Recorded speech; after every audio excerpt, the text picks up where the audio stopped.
Good evening, Zimbabwe. Welcome to Live Talk. We are coming to you from Studio 7 at the Voice of America in Washington. It's a Friday, May the 21st, 2021. I am Tungamili Komo. I'm Marvelous Mhlanga Nyahuye, broadcasting from my home in Washington, D.C. because of the COVID-19 pandemic.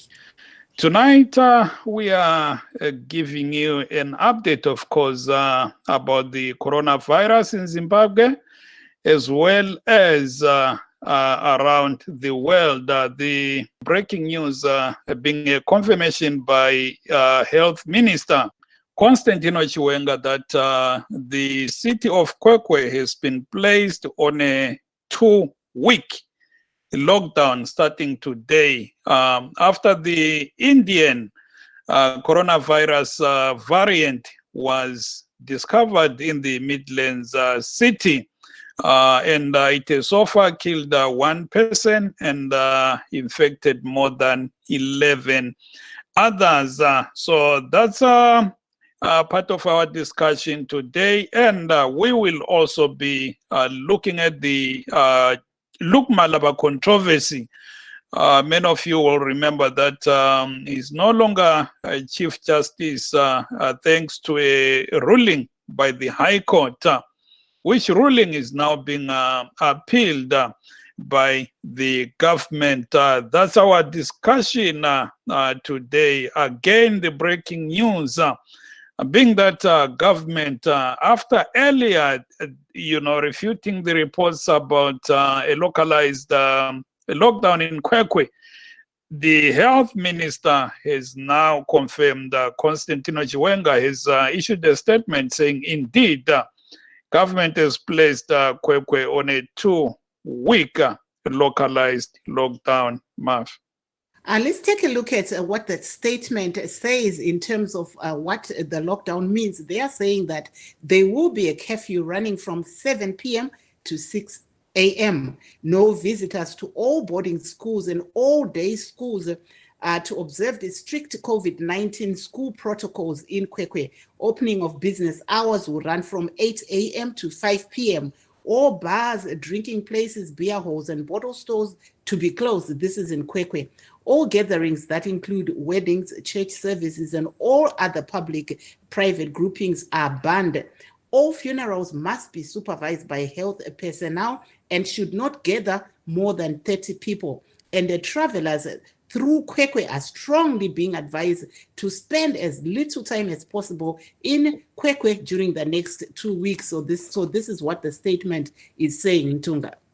Yebo lingaba lichona njani emakhaya zihlobo esithandekayo siyadibana lamhlanje kuhlelo lwe-Live Talk kungolwesihlanu nje mhla ka-21 ngenyanga kaNkwenkwezi. Lamhlanje sikhangela udaba lomkhuhlane we-COVID-19 oqhubeka uhlupha elizweni kanye lasemhlabeni jikelele. Uhulumende wazise lamhlanje ukuthi idolobho leKwekwe elise Midlands Province selifakwe kulokhu esingathi yi-lockdown, selivaliwe lilodwa. I-lockdown edluleyo lizakhumbula ukuthi ilizwe lonke belivaliwe. Kodwa lapha sokuvalwe idolobho leKwekwe kuphela. Ngani abanengi lizazibuza? Isizathu nansi. Kulomkhakha we-coronavirus omemetheka ngamandla obulala abantu abanengi njalo oqhamuke kwele India. Kunsukwana ezedluleyo utholakele lo mkhakha eKwekwe. Kulo ndoda obuye evela kwele India ngokuswelakala kwenhlanhla wabuya elithweleke lelo gciwane wazobhubhela eKwekwe. Njalo kulabanye asebelalo lelo gciwane sigcine kuthiwa bangu-11 so far asebetholakele belomkhakha lo ovele kwele India.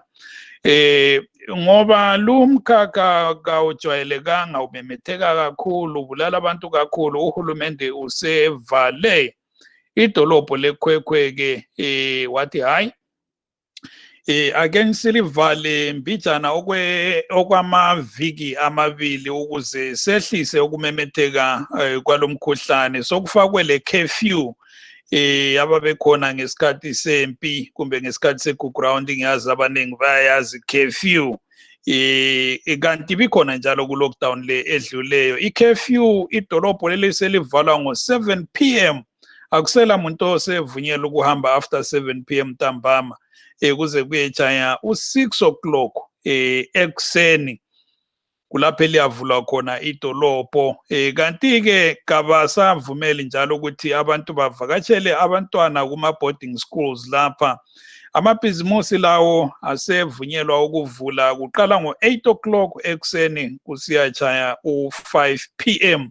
ntambama kanti-ke indlamanzi indawo zokunathela kuma-bar ama-drinking places zonke o-beer hall o-Buckley store hayi valiwe sevalile uhulumende-ke akusela tshwala obuthengiswayo ngoba etshwaleni lapha kulapho abantu abahlangana khona badla amabele bakhohle ukuthi kulegciwane elibulalayo imitshato amasonto kuye emasontweni ukubuthana imbuthano enjalo isivaliwe la isavunyelwa ekhwekhwe kanti-ke izimfa nxa kubekwa umuntu kumele kube labantu abangamashumi 30 kuphela abantu abangaba becabanga ukuya ekhwekhwe bakhuthazwa ukuthi hayi bake bame kancane for amaviki amabili wona lawo asebekiwe lo mbiko-ke uvela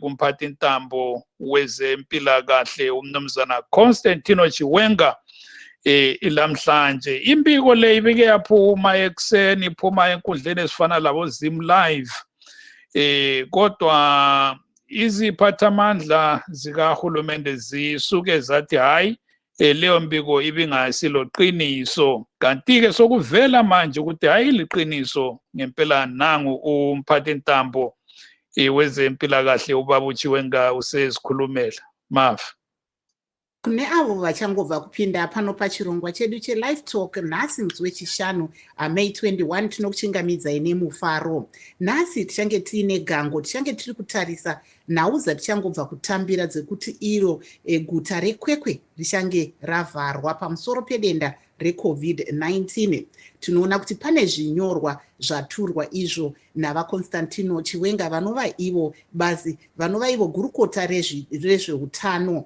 vachitaura kuti nenyaya yekuti pakawanikwa ipo pachibatwa chirwere cheCOVID-19 variant iri kubva iyo kuIndia iyo inonzi yakauraya munhu mumwe chete kunzvimbo yekwekwe kubvira zuva ranhasi kuchange kuine curfew inotanga na7 p.m. ichizopera na6 a.m.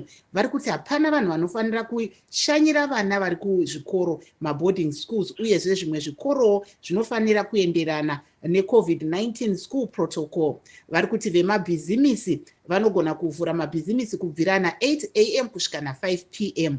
vari kuti mabhawa nenzvimbo dzekunwira mabottle store dzichange dzakavharwa muguta iri rekwekwe vari kutaura zvakare kuti michato vanoita zvekereke uyezve vanenge vari kuda kuita mapati nezvimwe zvakadaro hazvichabvumidzwa kwe2 weeks dzinotevedzera kubvira zuva ranhasi vari kuti kune avo vanenge vashayikirwa vanofanira kunge vaine munhu anobva iye kuMinistry of Health uyezve panobvumidzwa vanhu vanokwana 30 chete kuti vange vari parufu urwu vari kuyambira zvakare vanhu vachange vachipfuura nemukwekwe vachienda kana kuBulawayo kana kubva kuBulawayo vachienda kuHarare kuti kana muchinge masvika muguta rekwekwe musawanikwe imi muchipedza nguva yakawanda muri imomo ingoitai chimbi zvamuri kuda kuita mubva maenda kwamuri kuenda vachiti izvi zvichange zviri kuitwa kwemazuva anodaudzira iwo 2 weeks izvi zvataurwa navaChiwenga vachitaura kuti vari kuita izvi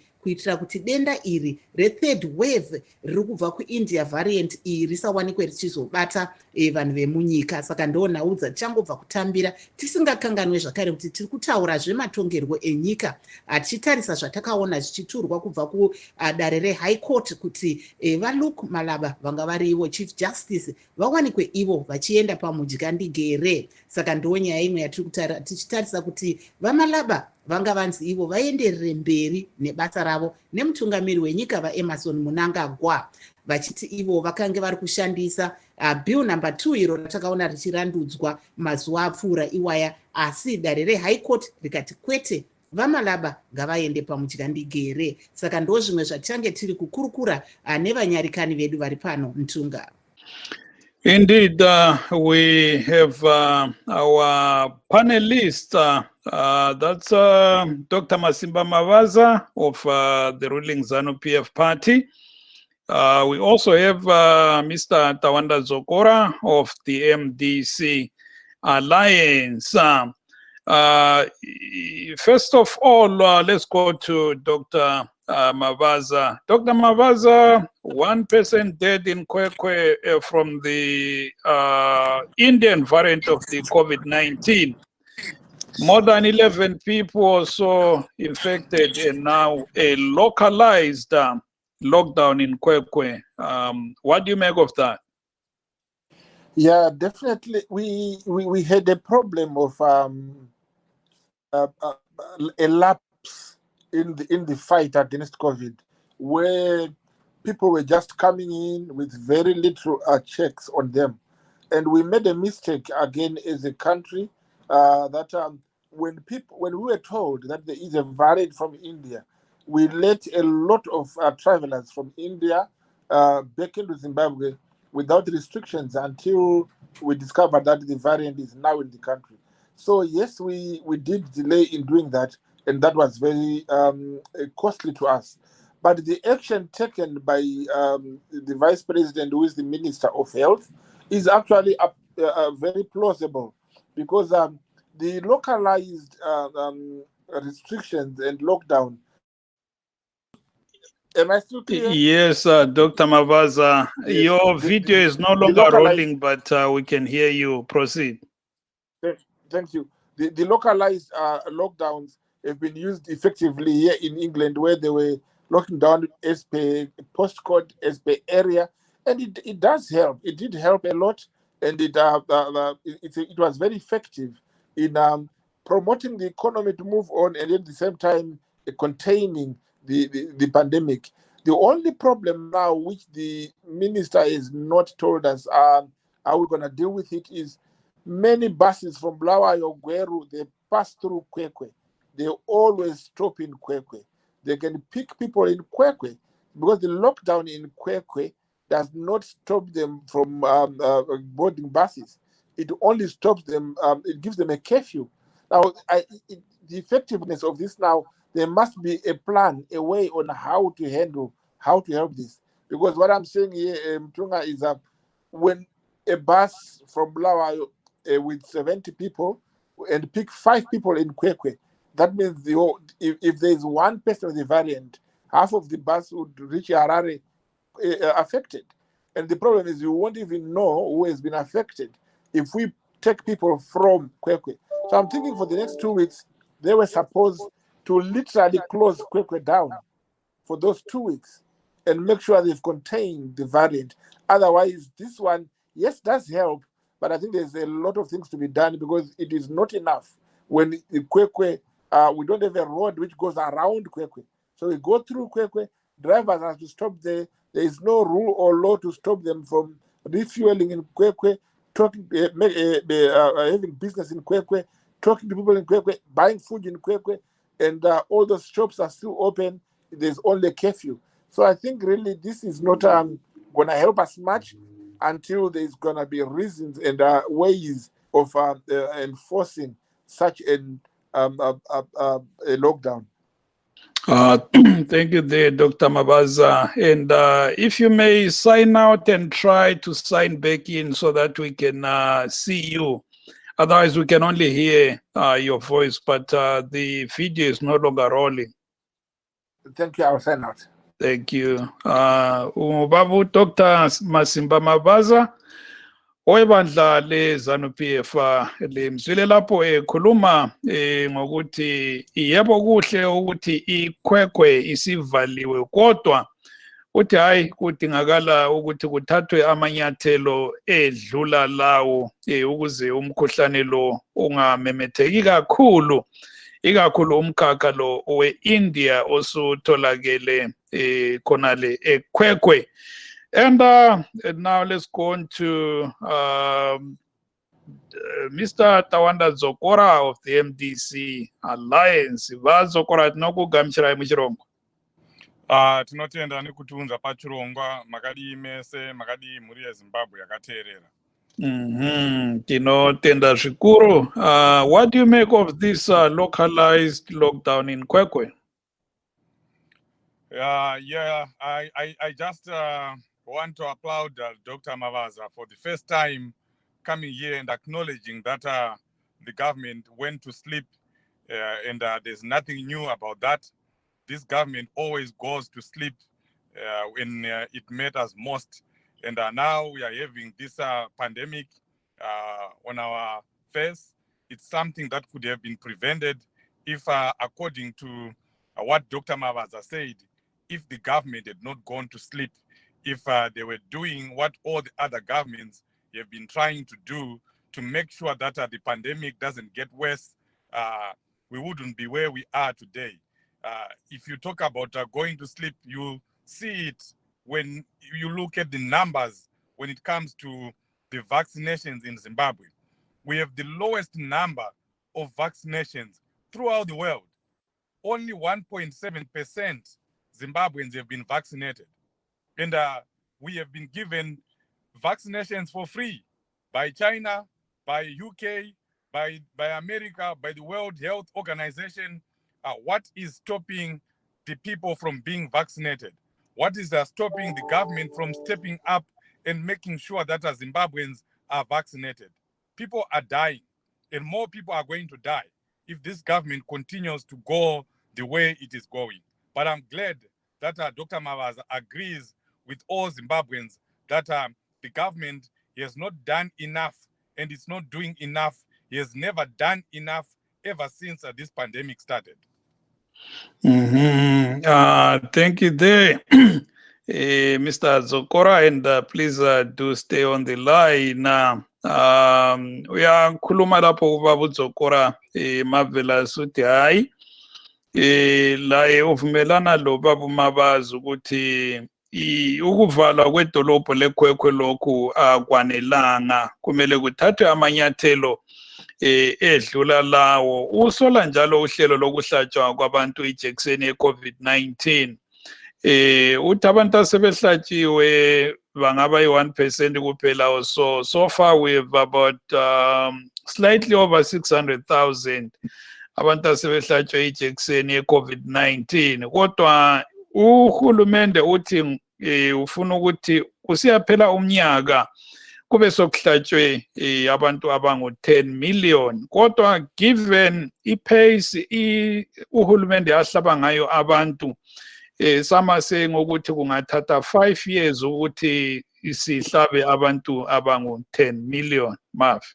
Aiwari gaitidzoke kuna vaMavaza kana varipo Ntunga. Tivabvunze kuti tamboona iro zuva ranhasi pambowanikwa pachibuditswa zvinyorwa zvanga zviri kutaura nenyaya iyo yevhariyendi yekuKwekwe, tikaona zvikadzorwa zvakare, tazoona zvakare zvadzoka zvichinzi aiwa ichokwadi kune lockdown, uye vauyawo vachitaura ivo kuti pane zvizhinji zvingaitwe nyanya panyaya yekuti pamabhazi anenge ari kupfuura aya anenge ari kubva kana kuHarare kana kuBulawayo, zvinobatwa sei ipapo? Hurumende inganzwa here mamwe masuggestions anenge ari kubva kune vanhu vakaita saivava vana Mavaza vaona izvi zvichiitika kunzvimbo dzakadai seBritain, kuti kana munhu mumwe chete akabuda muKwekwe achienda kune imwe nzvimbo anogona kutakura denda irori? Ngavatiudzwe kuti pakamira sei ipapo.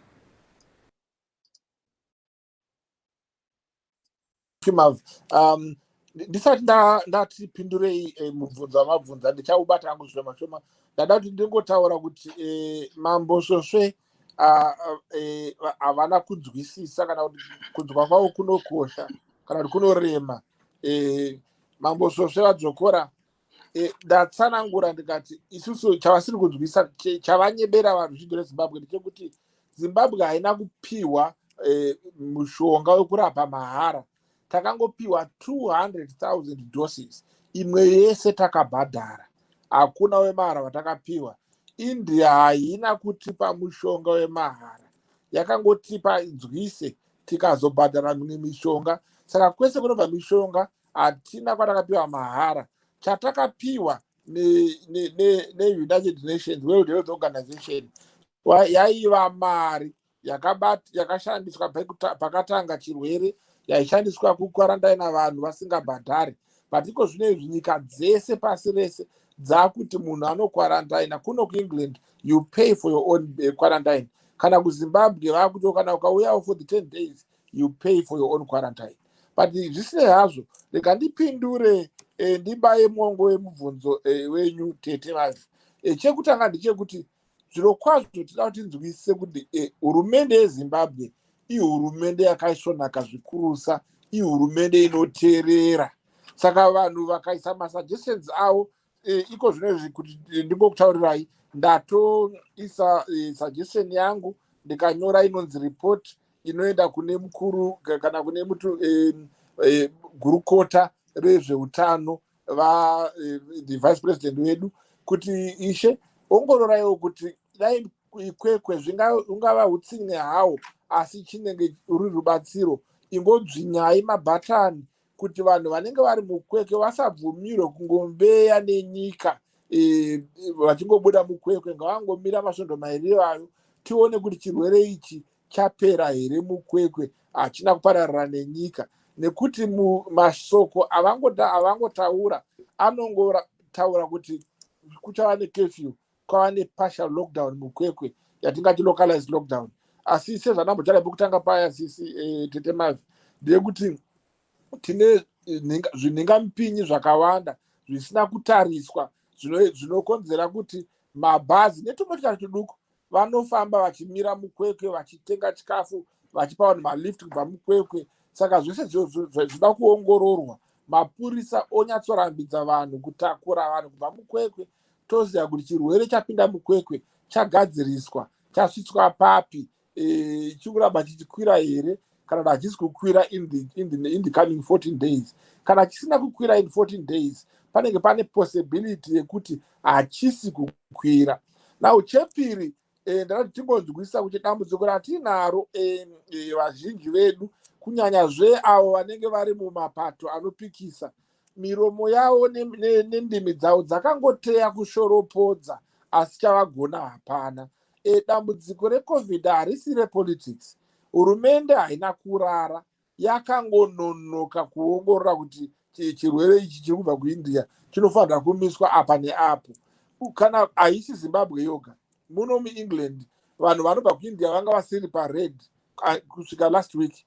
Pakazonzi kana vakubva kuIndia you are quarantined, nguva yese vaingopinda vachienda kudzimba. Saka hurumende haingotarisa chinhu one, inotarisa kuti tikada kuvharira kwekwe zvachose, vanhu vacho vanodyei, vanoda kuenda kumabasa, vanoda kunotenga chikafu, manesi anoda kuenda kuchipatara, mapurisa anoda kupinda murodhi. Saka kune vazhinji vasevenzi vachabvumirwa, but tofanira kuisa kana kuti matanho anoratidza kuti anodzivirira kuti vanhu vasatapurirane icho chirwere chedziva mupengo chakapetuka kaviri chiri kubva kunyika yeIndia chaakunzi Indian variant. Saka nemamwe mazwi hongu hatikwanise kunyatsochidzivirira zvachose sezvingaita kana kuti mugomo wemvura.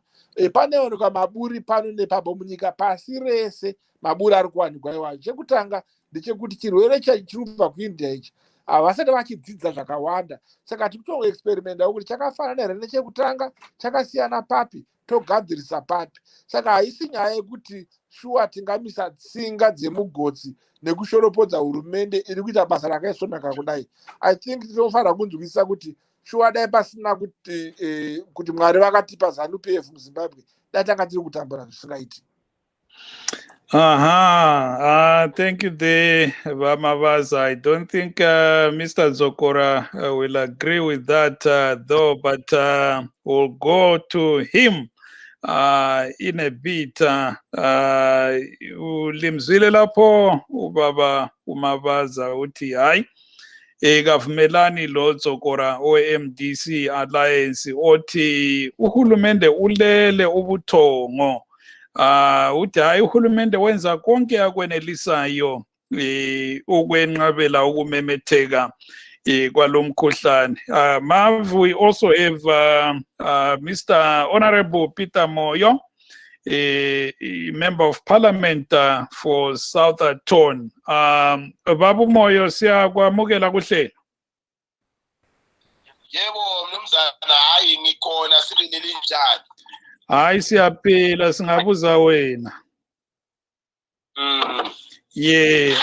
Sibona lapha ukuthi uhulumende usememezele ukuthi idolobho leKwekwe selivaliwe okwamaviki amabili emizameni yokwenqabela ukumemetheka komkhakha we-coronavirus lo ovela kwele India osubulele umuntu oyedwa eKwekwe. Ulubona njani lolu daba MP? Into engihlala ngiyikhuluma lapha mnumzana ukuthi kona ukunqabela lokho ayisiko kunqabela. Into leyi yavela eIndia lo muntu labantu ababili. Abantu laba bangena njani e-airport bangazange babonakale ukuthi balomkhuhlane. Kathesi uyabona ukuthi kona sebephambanisa iKwekwe yonke. Ngabantu abavela e-India. Kanti kungani singabi labantu abe-health e-airport abalomshini womuntu kona lo muntu lomkhuhlane bahle bambambele khonapho engakayi lapho afuna ukuya khona. Kambe shuwa singaba lokho sithatha imikhuhlane evela kwamanye amazwe lapha siyadubeka siyasebenza nzima siyabe senzela ukuthi kona into zihambe kahle siziyenqabele emkhuhlaneni lo esingaziwe ukuthi uvelanga. Umuntu lo wavele eIndia e-airport ye-India bazange bambone kumbe bambona ngabomu bamyekela khathi yethu i-airport ke kuyasizwisa ubuhlungu lokho. Sifuna ukusebenza ilizwe leli lisebuzimeni lifuna abantu basebenze nzima ukuthi sibuyele endaweni yabo. So kuyasizwisa ubuhlungu mnumzana.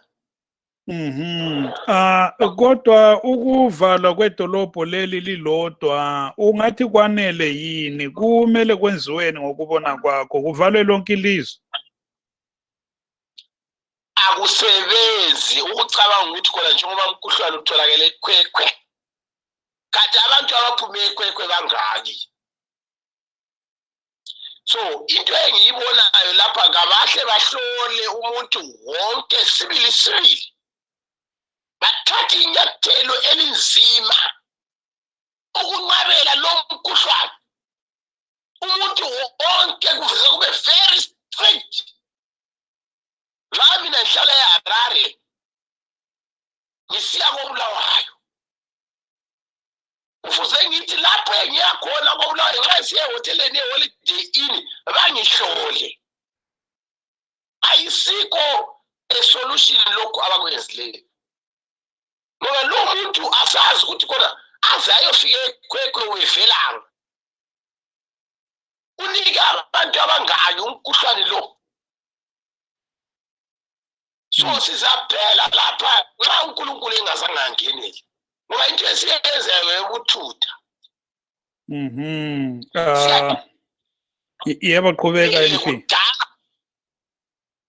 Siyagijima abantu sebelimele kudala kuncedani. Kathesi abantu laba baze babonakale kusebenika abantu abangaki umkhuhlane. Kathesi bafuna ukuthi khona thina sihle sime ukusebenza. Abantu kade siyakwazi ukuthi informal sector yiyo esebenzayo. Uzwile i-debate kade siyenza eParliament sizubuhlungu ukuthi khona abantu abasebenza kwi-informal sector laba bangaphila njani. Mthetho bani ongayezwa ukuthi khona abantu laba bathole uncedo kuhulumeni. Ngoba kathesi akusela River Brothers ezathatha abantu 200 abavela esikolo ukuthi benze umsebenzi. Abantu bazasuka emsebenzini esikolo lapha bahle baqonde eMpare kuyadengisa kosiyaso. Yikho-ke nxa abanye abantu abavela kwamanye amazwe abantu bazidlela imali zabo bebuya lapha nomkhuhlane bezosinika la uthengezani i-airport yethu they are sleeping they're just fools. Into esizaita parliament sizvisi zvokuti kona katiyoni airport lei airport mani. Kube kubambile khonapo MP abasanda Xhuma. This is Studio 7 and we are on live talk. We are talking about the lockdown in Kwekwe to contain the COVID-19 variant predominantly found in India. One person has died from this variant so far, and more than 11 others have tested positive for this type of coronavirus. Mav, and I know kuti Honorable Moyo avagoni kukunza asi ameno nemvunzo kwavari here ndivataurire. Tingangodawo kunzwa kuti seivo varimo munyika vari kuona sei zvataurwa izvi, uyezve semunhu ari muparamende pane here zvavachaenda vachinotura ikoko kuti panyatsonzwika kuti zvakamira sei? Honorable Moyo, hanzi mimi semunhu ari mudare reparamende muri kuzvionawo sei zvaitika izvi, uyezve pane matanho amuchatora here kuparamende kwacho iko? Chokwadi matanho achatora ndokuti ko Minister of Health anova ndiye Vice President wedu retired General Chiwenga vauye kuparliament vape ministerial statement vachitiudza kuti danho ripi rakutora sehurumende kuti vanhu vari kubva kune dzimwe nyika vaongororwe vasati vapinda muno kuzoti mwaya zvirwere izvi. Idanho ratichatora sehurumende separliament. Tiri kutonobvunza mubvunzo uwoyo, chinhu chokutanga ichocho chatinobvunza muchitatu chesvondo rinouya, ende toda kuti vauye vazopa inonzi ministerial statement yachitiudza nyika kuti zvii zvavari kuita, nokuti zviri kutirwadza, vanhu vanofa. Aiwa, tinotenda Honorable MP rambai makabata henyu parunhare. Sikubeka pambili ngohlelo Mav. Tomboenda kuna vadzvokora manzwa zvataura vamavasa vanga vari kutaura ivo kuti nezano zvinhu zvese zviri kuendeka, munoti nezvavataura izvi? Okay, no, ndiri kutofara nezviri kuitika panapa kuti Honorable Moyo vari kuuya vachitaura zvananga ndichitaura kuti hurumende yedu iri kuregerera vana veZimbabwe. Ende izvozvo ndozvataurwa futi naDr. Mavaza pavatanga chirongwa, vakateerera mashoko avo avataura vanyatsotaura kuti hurumende yakakanganisa, hurumende yakatadza, dai yakadai. Pavazodzoka panze pekuti vangoenderera mberi nezvavanga vachitaura, vanga vava kuti vadzokora vati. Ini ndangodzokorodza mashoko avo avanga vataura, avanga vachibvuma kuti hurumende iri kukoniwa. Ndofunga vambofonerwa kunzi mawakutaura chizve iwewe, uri kuti hurumende yakatadza chii? Asi mashoko avataura pekutanga taanzwa, vabvumirana nezviri kutaurwa navaMoyo nezvandiri kutaura kuti hurumende iri kukundikana. Pane zvakawanda zvinofanira kunge zvichitoitika panguva dzino. Ndo zvavaidai vachouya vachitopedza nguva vachiudza vanhu kuti takuita zvakati sehurumende.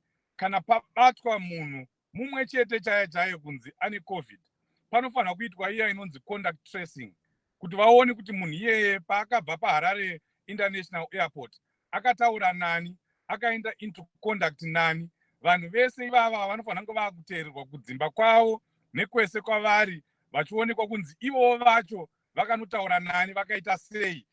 Zvichienda zvakadaro kusvika tasvika kuKwekwe, ndo nhau inofanira kunge ichitaurwa naDr. Mavaza pano, kuti vanhu vavo vari kuhealth, Minister of Health akazviona zviri kuitika izvi, chii chakaitika, vava vanhu vangani vazorwa nemunhu iyeyi. Ndo nyaya dzatofanira kunge tichitaura idzodzo, kwete kungoya pano kutitaura kuti hanzi ZANU-PF iri kugona, ZANU-PF iri kugona, iyo ichichekeresa vana veZimbabwe. Vana veZimbabwe vari kupera, vana veZimbabwe vari kurwara, vana veZimbabwe vari kufa pamusoro pekusabata zvakanaka kwehurumende iyoyi. Pamambotaura paya kuti pane 600,000 vanhu vakabayiwa nhomba, kwete. Zvatinoziva isusu ndezvekuti only 250,000, which is equivalent to 1.7% have been vaccinated. Saka pari kugonwa nehurumende pavari kuuya vachipembedza pano Dr. Mavaza ndepapi chaipo chaipo. This number is the lowest in the world.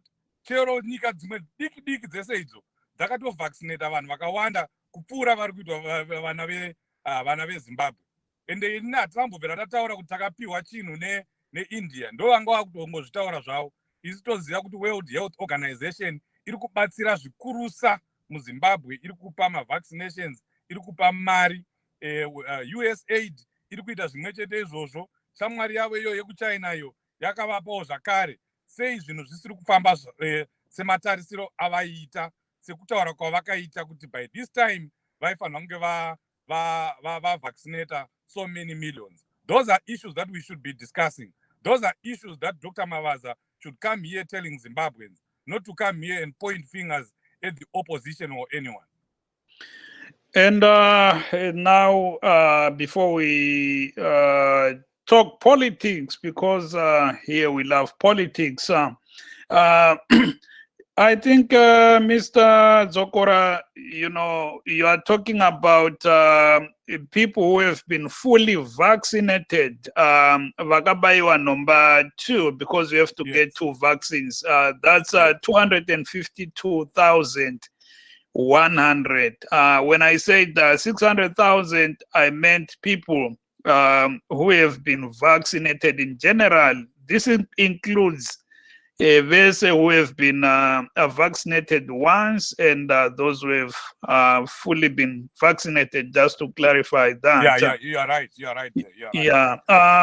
And now let's talk politics before we go to Dr. Mavaza. Pane nyaya yaVamalava, the former Chief Justice who was removed by the High Court because apparently the extension of his contract by 5 years by the president was illegal.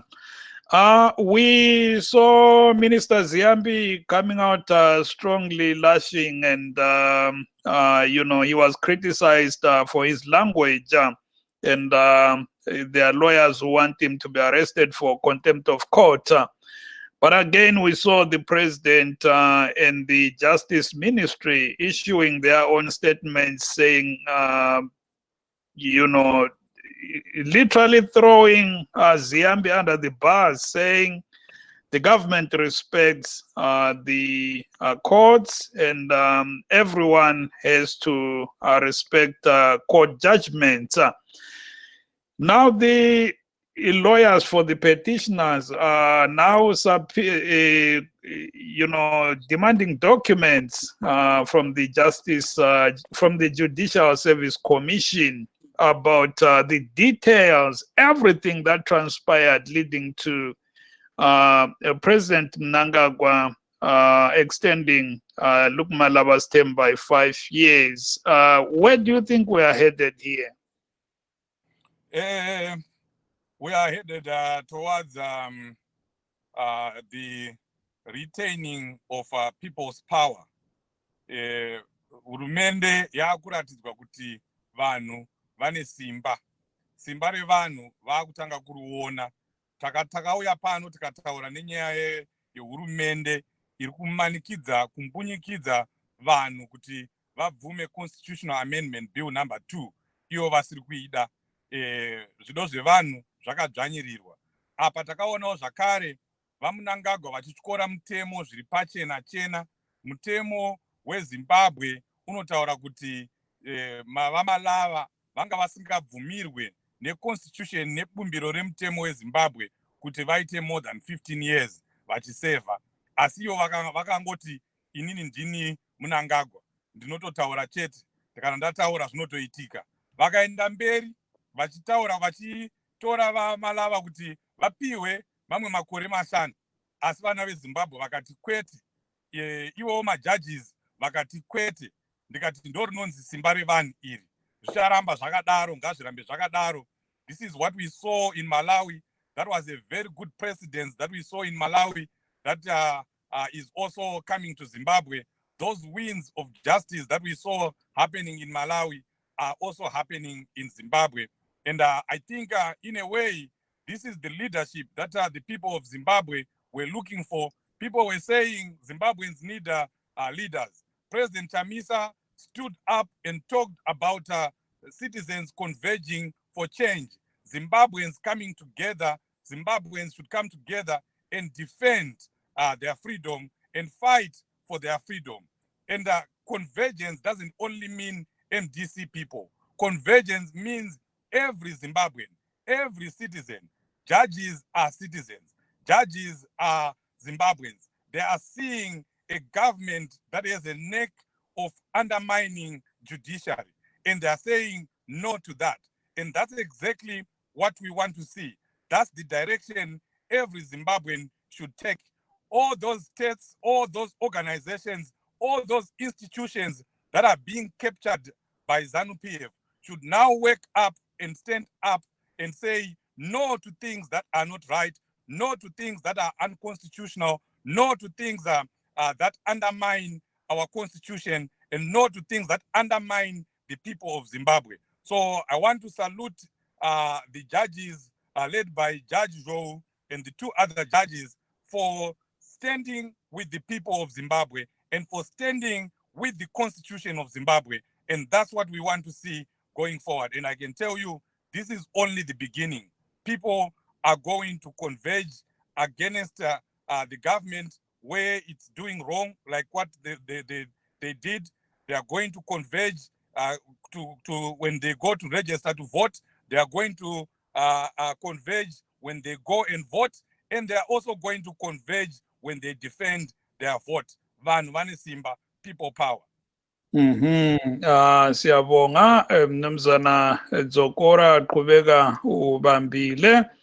Yakhuluma ke lapho umnumzana Dzokora we-MDC Alliance uthi hayi udaba lukaMalaba lolu luveza ukuthi hayi basakhona abahluli bezinkantolo abasawuhlonipha umthetho. Yikho nje banquma ukuthi ukuqheliswa kwesikhathi sokusebenza kukababa uMalaba kwakungekho emthethweni. Maf, over to you. He tomboenda kuna va Dr. Mavaza tovhunzwawo kwavari kuti vaMavaza munoona sei nyaya iyi iri mudandaro. Takabvira kuitaura I think last week in Tunga tichiizeya asi taona pari zvino pane zviri kuitika. Imi munoona sei? Munogona kumunipindira quickly Mutunga kuti vamoyo ndi MP webato ripi zviya. I missed the introduction.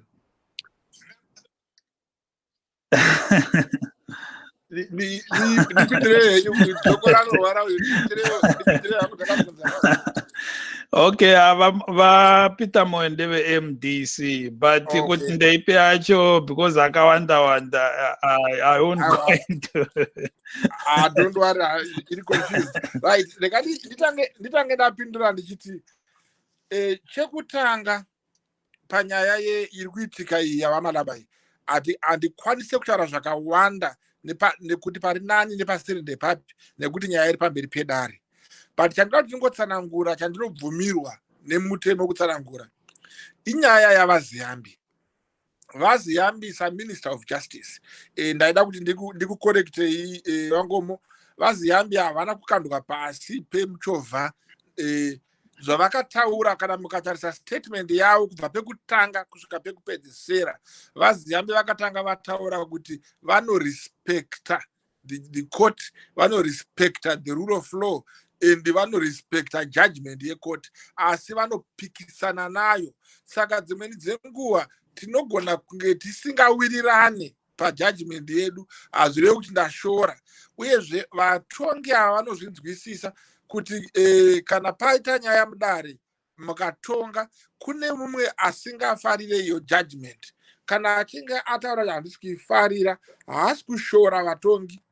Uyezve kune vanhu vanonzi mhesva mukono pachishona, vaya vanoda kungokuchidzira moto usipo, vakaita savana Dzokora nepati yavo yeMDC isina maturu. Tikanyatsotarisa mushe hakuna soko kana mukachita statement yavaZiyambi ndinayo pano, hapana pavakataura kuti majaji edu vakatengwa, hapana pavakataura kuti majaji edu akepchiwa, hapana pavakataura majaji edu kana majaji matatu ayaya aita zvisina kunaka.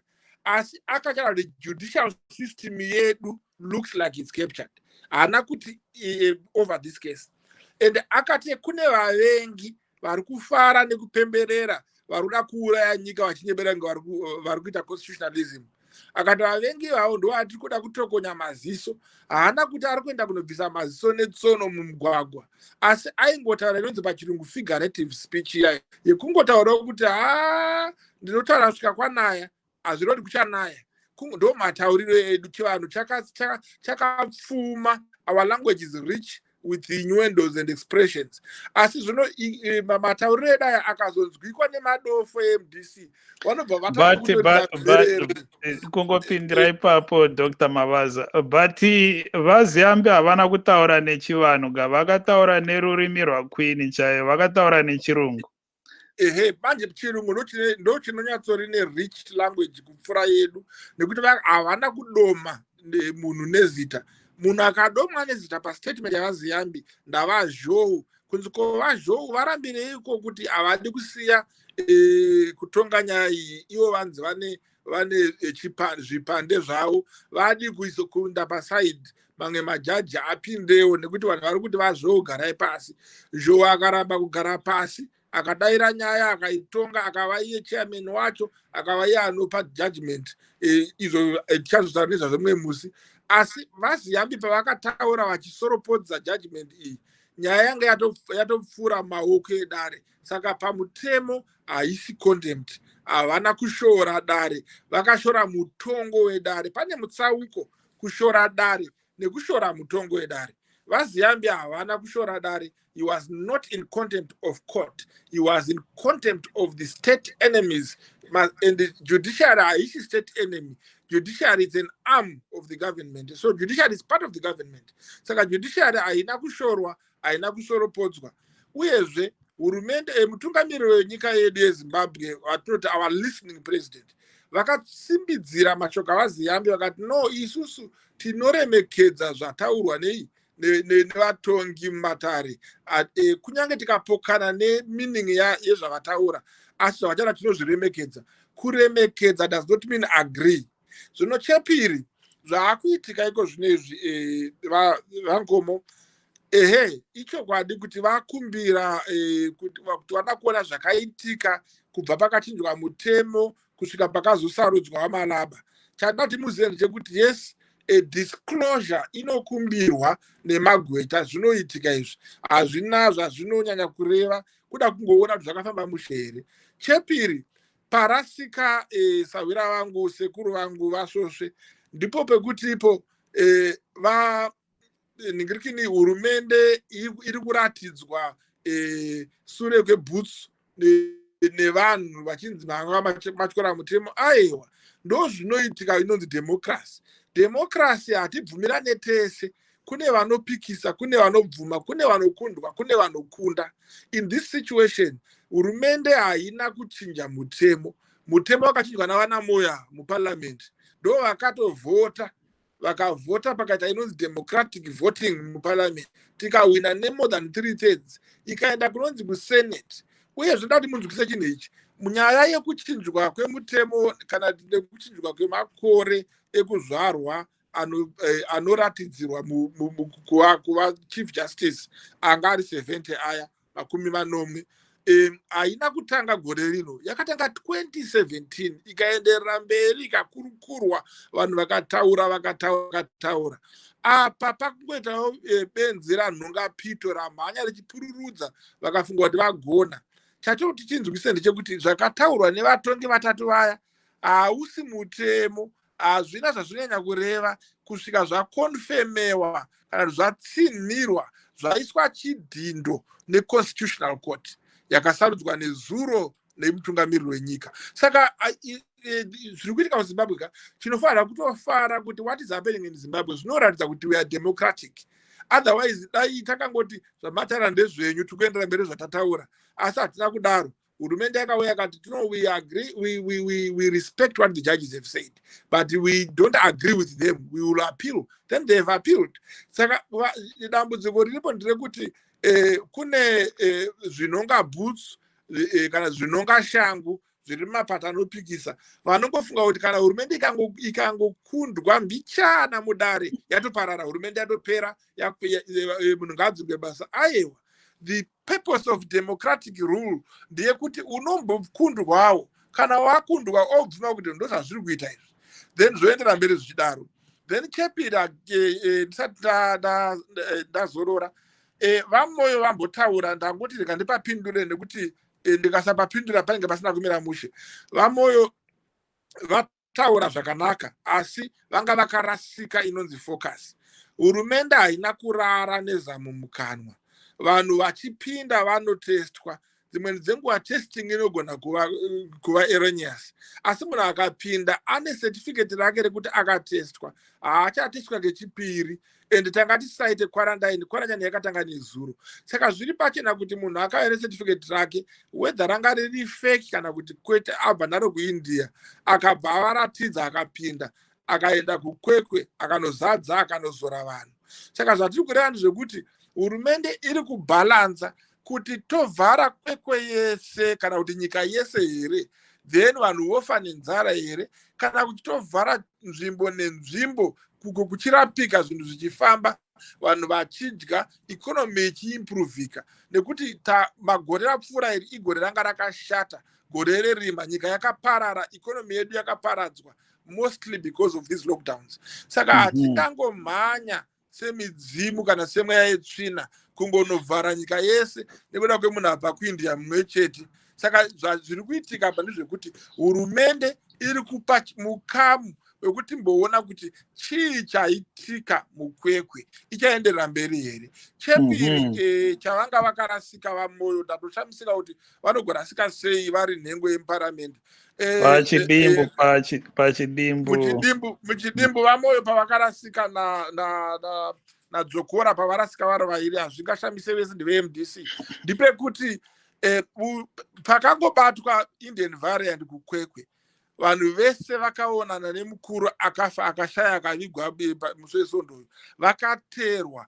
muHarare vakaonekwa vari 4 munozviziva, zvikabuda pa4 pacho vairi vanga vatova nechirwere vari muquarantine. Saka havana kungomira vakanyarara kumirira kwekwe. Nyaya hombe yatoda titaure, nekuti kana pane pari wrong hatingoti pari right. Saka vadzokera ngavanzwikise kuti kana ndichitaura kuti hurumende apa takanonoka kufunga, hatisi kuti hurumende haifunge, tiri kubvuma patinenge pakanganiswa kuti zveshuwa. Saka chekupedzisira mutunga chingabatsira nyika yese ndechekuti pavachavhura muromo wavo vamoyo saMP navadzokora semunhu anoremekedzeka saishe wekumarondera, ngavanzwikise kuti ndingatipana nemazano tingaziva tingabatsira sei vanhu kuti vasatakure vanhu mukwekwe vachienda navo kuHarare, ende vari mukwekwe vangarambidzwa sei kubuda mukwekwe vachienda dzimwe nzvimbo, kwete Harare yoga, vachienda Gweru, Bhuruwayo, vachienda Mbembesi, kwavanenge kwese. Tingavasungirira sei panzvimbo imwe chete kuti chirwere ichi chisapararire. Tinotenda Dr. Mavaza. Tichadzoka kwamuri takuvhara edu chirongwa. Ndiamuzu ubaba Mavaza lapho uthi hayi kavumelani lakancane lo ubaba uPeter Moyo kanye lo mnumzana Dzokora lapha bona abathe uMoyo ukhulumile earlier wathi yena kukhanya uhulumende kaluphathi kuhle udaba lwe-COVID lolu, ngoba umuntu wavela e-India lo wangena njani e-airport engahlolwanga, kodwa uma bazuthi hayi abantu bayahlolwa, ayisikho ukuthi kabahlolwa. Mav tasarirwa nema minutes, I think mashoma about 6 minutes kuti tivhare chirongo. Regai timboenda kuna vamoyo nekuti ndivo vane zvanga zvakawanda zvanga zviri kutaurwa naDr. Mavaza. Timbonzwawo mazwi avo ekupedzisira mukupeta chirongwa, kuti mune ramangwana zvii zvavari kutarisira ivo sevadare. Ndakuvabata vamoyo, hanzi foni yavo iri parunhare is on another call. Saka meno tinganda kuna vadzokora. todzokera kuna vadzokora kuti vachingopeta. Tanzwa Dr. Mavaza vanga vari kutaurawo maonero avo ivo vadzokora sevanhu vebato reMDC Alliance zvii zvavari kuona uyezve vachipindura pane zvanga zviri kutaurwa naDr. Mavaza. Vadzokora hanzi hapana kana crisis yamuri kutaura constitutional crisis. There's always been a crisis in Zimbabwe. There is a constitutional crisis right now. There is a health crisis in Zimbabwe. There is an infrastructure crisis in Zimbabwe. There is a monetary crisis in Zimbabwe. We are in so many crises. But of course, Dr. Mavaza and ZANU-PF, they always choose to bury their heads in the sand and deny that there is no crisis in Zimbabwe. But indeed, Zimbabwe is a country in crisis, and we all need to come together as Zimbabweans and fight this pandemic and fight all these different crises. And having said that, I want to take this opportunity to thank the people of Zimbabwe, because I know millions were writing on Twitter, were writing on Facebook, were writing on WhatsApp groups criticizing the government for what it was trying to illegally do, install Justice Malava for another 5 years. And the people of Zimbabwe said, oh, Makasa, vakati mirai, vakamira pazvivhiti-vhiti, vachiramba. And I also want to thank the young lawyers for Zimbabwe, very young lawyers and people like Namatai, who have been standing up against the government, especially with regards to these illegal constitutional changes or these constitutional changes that the Mnangagwa regime is trying to force on the people. And also to thank Frederick Mutanda, one of the people that have brought this case to the courts, and all those lawyers that have spent sleepless nights trying to defend the constitution in Zimbabwe, defending the people of Zimbabwe.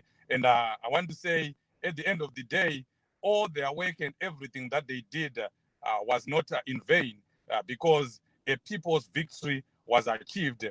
And now we have Malava not coming back, Malava's term not being extended. And that's the way it should be. Hanzi navacharamba fara yenyu for now.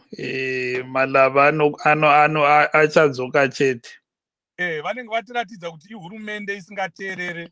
Vanenge vatoita zvekutaurwa naDr. Mavaza pano zvokuti ihurumende inoteerera vanhu. Vanenge vatoratidza kuvanhu kuti havateereri zvachose, ende uye havateereri chero mutemo wenyika chaiwo, nekuti mutemo wenyika wakatsanangurwa chaizvo mumakoti, vachitaurira vachinyatsoratidzwa kuti zviri kuitwa nehurumende izvi hunhubu, hazvifaniri kunge zvichiitika. It's illegal, it's unconstitutional. Saka ivo vakatsvaga nzira dzavanotsvaga nadzo dzekuti vazopedzisira vadzorera vamalava. Vanhu vanenge vachizviziva, nyika yese inenge yazviziva, vana veZimbabwe vese vanenge vazviziva kuti tiri kutongwa nechihurumende chisingateedzere constitution yachakaisa, tiri kutongwa nechihurumende chisingateerere vanhu. Saka vakazviita ngavaite, asi vanenge vachitamba, vanenge vachiratidza vana veZimbabwe zvavari. Ende mukupedzisira kwazvo, simba revanhu vanoriona, nekuti hatingorambi takanyarara vachityora mutemo wedu, vachityora bumbiro remutemo. Tinovapikisa kusvika kwekupedzisira. Thank you there. Mr. Dzokora isigqibela pha uhlelo ngobaba Mavaza. Baba Mavaza mune 1 minute chete tivarire chirongwa tipe mashoko enyu ekupedzisira. Ndoda kuti chekutanga vadzokora havasi kunzwisisa zviri kuitika, saka ndinovaregera nekuti pfungwa dzeugweta havana. Asi dambudziko riripo harisi against vamalaba, riri against mutemo uri kufungidzirwa kunzi wakatyorwa. Uyu mutemo uyu wakatsanangurwa nemajaji ari matatu eHigh Court. Hurumende ikabva yati aiwa hatibvumirani nezvinotaurwa nemajaji aya, vakabva vaita appeal. Saka haisi personal case against Malaba. kuvenga kwavakaita vamalaba vanhu veMDC handinzwisise kuti kuvavenga for another reason here, nekuti hazvinei navamalaba izvi kunyange avo varivo vanga vari muofisi. Asi pekupedzisira ndoda kuti munzwisise kuti mutemo hauna kuchinjwa nevanhu vainyora pasocial media. Mutemo wakachinjwa nekuti vanhu vakaenda kukoti, uyezve vakaenda kukoti tinozviziva tese kuti vakabhadharwa. Vanhu vese ava vaibhadharwa, vanakika ava veku-Human Rights Organization vakabhadharwa nevamwe vanhu vari kunze kwenyika vasiri vemuZimbabwe. Tozvibvunza toga kuti what is their interest. Then mapopotero nematukiro ari kuitwa wamalaba nevanhu vazhinji vekuMDC. Ndoda kubvunza mubvunzo uyu komo undibvumire kuubvunza kuti nai Dzokora, usapindure henyu asi ngonzwa mubvunzo wangu. Dai vamalaba vanga vari vekuMashonaland East or South or Masvingo vasiri vekumaTebeleland, maivataka personally here. Nemhaka yeindadaro MDC yagara haisapote tribal relations. Vakadzingirira vaWelshman Ncube, vakadzingirira Mai Kupe kunge vachavapisa kwaTsvangirai uku, vakatotuma Mutambara kuti apfeke face yekubvisa munhu anenge abva kumaTebeleland. Isusu tiri kuti ZANU-PF ipati isingatarise matribes, ipati inoita iri inclusive, and that inclusiveness we have done it. Saka mukanyatsoongorora apa vese chiri kupopoterwa vamalaba vari kututirwa kwavakabva, kwete zvimwe zvese izvi, nekuti nyaya iyi hainei navo, haisiri vamalaba, havana kuzviisa pachigaro, havana kuzviextendera makore avo, zvakaitwa nehurumende. But nyaya yangonzi malaba dai ainzi Dzokora, dai ari kupopoterwa here, dai vakaziva kuti izvi zvatiri kuita izvi hazvina kunaka. Nyika yedu must be one, we must not be tribal. Thank you, Vamavaza. I know what Dzokora would like to respond, but unfortunately, what Dzokora is Nangua. But you'll respond next time. Thank you, Mav Ngovaza Famba. This is it. Yeah, unfortunately, there's no extra time, but we'd like to thank our guests who are on the show with us, Mr. Tawanda Dzokora of the MDC Alliance, and Dr. Masimba Mavaza of ZANU-PF. Over to you, Tunga. Thank you. There again, Siyabonga abantu beZimbabwe. Very interesting discussion. Very respectful as usual. Again, thank you, Dr. Mavaza and Dzokora. Mav, this is it. You have a good weekend. Tunga, not forgetting Honorable Peter Moyo. Honorable Peter Moyo, of course, yes. And because I was calling him and his phone was engaged and he was trying to call me back, but Guvazafaba also Siyabonga Honorable Peter Moyo Southerton Etarele Parliament. Good night, Zimbabwe. I'm Tungamili Nkomo. And I'm Marvelous Mplanganya, who is saying have a very good weekend. And those in Kwekwe, please remember that there is a 2-week quarantine that has been imposed by the government.